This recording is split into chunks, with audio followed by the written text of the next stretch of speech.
নমস্কার, কেমন আছেন সবাই? আবার একটি নতুন ভিডিও নিয়ে চলে এলাম। তো আজ নরমালি আমার ডিউটি থাকে বেলার দিকে। বাট যে স্যার আসেন উনি আজ আসবেন না। অন্য স্যার আসছেন। তো সেহেতু সকাল থেকেই ডিউটি, ওইজন্য সকাল, সকাল উঠে রান্নাটা বসিয়ে দিয়েছি। বেশি কিছু করব না। জাস্ট সয়াবিন আলুর তরকারি করে ঠাকুরদাকে খাইয়ে দিয়ে চলে যাব। আর যা কিছু বাদবাকি যা করার দুপুরে এসে যদি করতে পারি। আর দেখি আসার সময় যদি সবজি-টবজি কিছু পাই তো নিয়ে আসবো।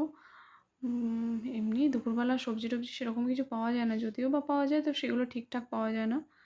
যাই হোক দেখব, যদি হয় তো নিয়ে আসবো। আর এদিকে আমি রান্নাটা বসিয়ে দিয়েছি। আর ঠাকুরদাকে জিজ্ঞেস করছিলাম যে তোমার কি ঘুম পাচ্ছে? বলছে হ্যাঁ ঘুম পাচ্ছে বলে একটু শুয়ে আছি।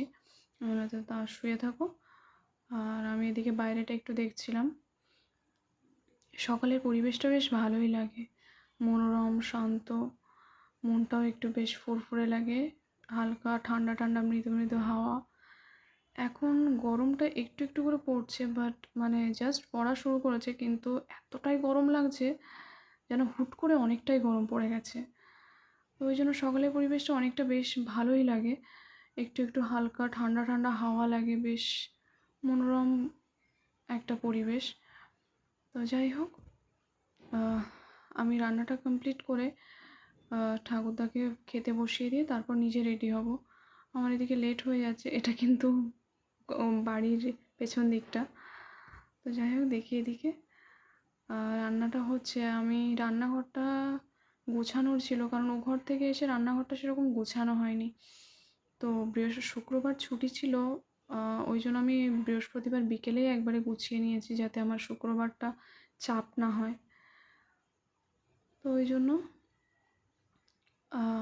শুক্রবারটা আমার সেরকম কিছু চাপ ছিল না। যাই হোক, আমি এদিকে যেগুলো ধোয়ার ছিল না সেগুলো মানে ধুয়ে নিয়ে রেখে দিচ্ছি।